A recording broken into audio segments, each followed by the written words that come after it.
Arestado ang isang senior citizen sa Maynila dahil sa panggagahasa umano sa kanyang menor de edad na stepdaughter. Giit na akusado, idinidiin lang siya sa krimen dahil daw sa away pamilya. Ngayon ang balita si Bea Pinlac.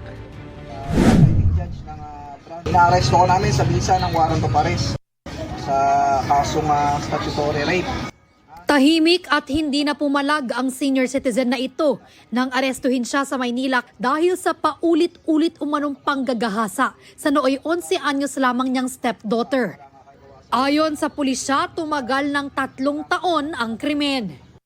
From 11 years old up to 14 years old, na-abuse siya ng kanyang stepfather. Hunyo 2024 nang magtangka umano ulit ang akusado pero umayaw daw ang biktima. Kahit ito ayaw niya, tinatakot daw siya na papatayin yung kanyang kapatid.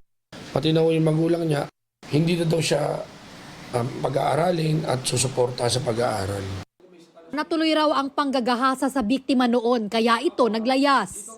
Makalipas ang ilang araw ng pag-a-absent dito sa klase, hinanap na raw siya ng kanyang guro at nang makita niya ito, Sinabi ng bata, nagsumbong siya sa kanyang guro.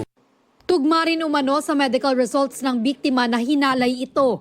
Pero giit ng akusado, dinidiin lang daw siya dahil sa lumalang away pamilya na nagsimula raw sa panenermon niya sa bata.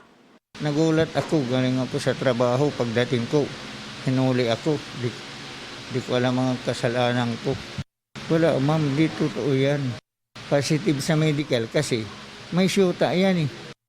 Statutory rape ang kinahaharap na reklamo ng akusado na nakakulong nasa Baseco Police Station. Sasailalim naman sa counseling ang biktima na nasa pangangalaga na ng tatay niya. Ito ang unang balita, Bea Pinlac para sa GMA Integrated News.